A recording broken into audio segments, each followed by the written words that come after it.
Thank you, dear Madam President, dear Roberta, dear ladies and gentlemen, chairmen of committees and subcommittees, dear Secretary General, your excellencies, ambassadors, dear colleagues.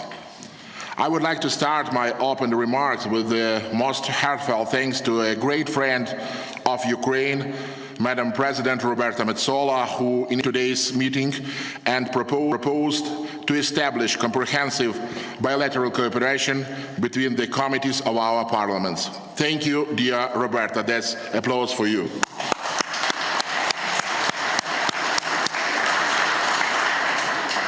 Needless to say, this is not the only initiative of President Metsola aimed at supporting Ukraine. From the very first day of the large-scale Russian invasion, Ukraine and Ukrainians have felt the strong support of the European Parliament and its President.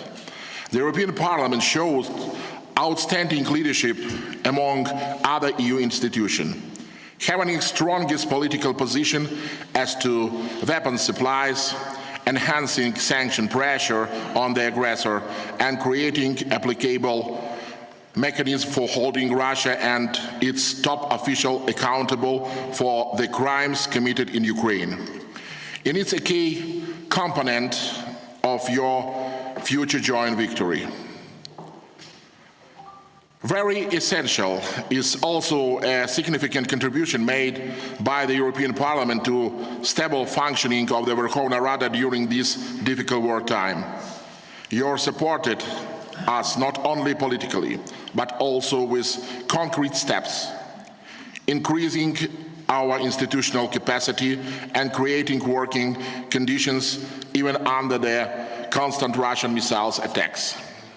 The unity demonstrated by the European Parliament and your readiness to be with Ukraine as long as it takes will inspire Ukrainians and strengthen our armed forces. Dear colleagues, Russian invasion has changed the life of every Ukrainian dramatically. Nevertheless, we have always remembered our values and goals. We chose the path to Europe. Our choice is definitive. Neither Russian soldier nor their tanks or missiles will stop us. Last year, on February 28, just a few days after the invasion, together with the President Volodymyr Zelensky and Prime Minister Denis Shmyhal, we signed an application for Ukrainians' membership in the European Union. In June, the European Council granting candidate status to Ukraine.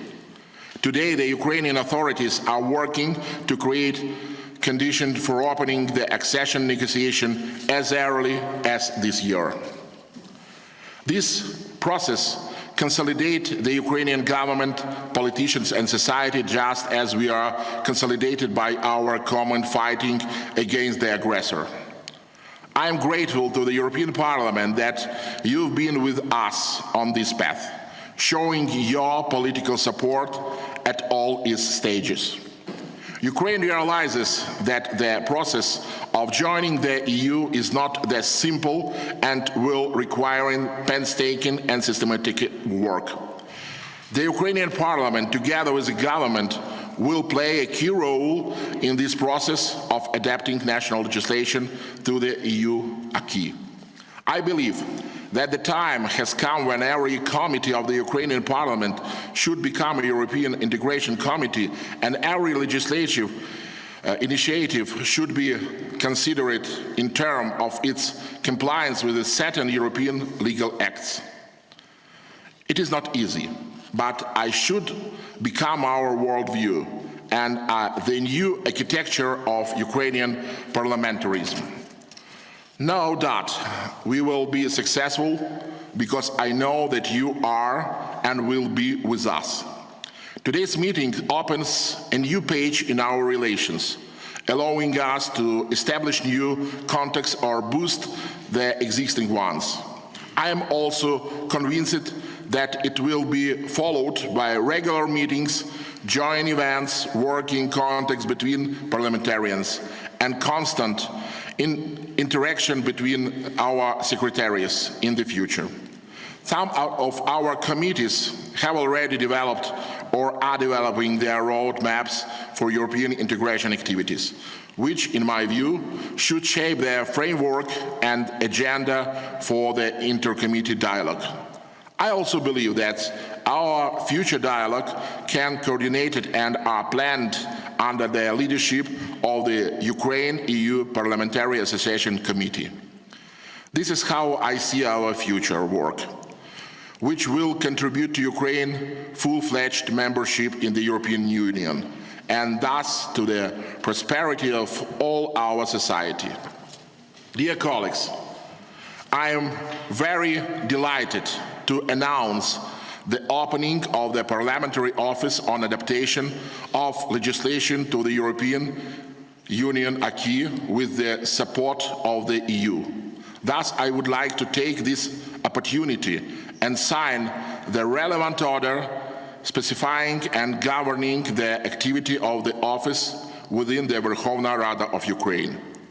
I am convinced that the newly established office will add significantly to the new quality and adopted laws and will become two effective tools for ensuring the compliance of all legislative initiatives with the EU acquis. If it's possible, I'll sign it.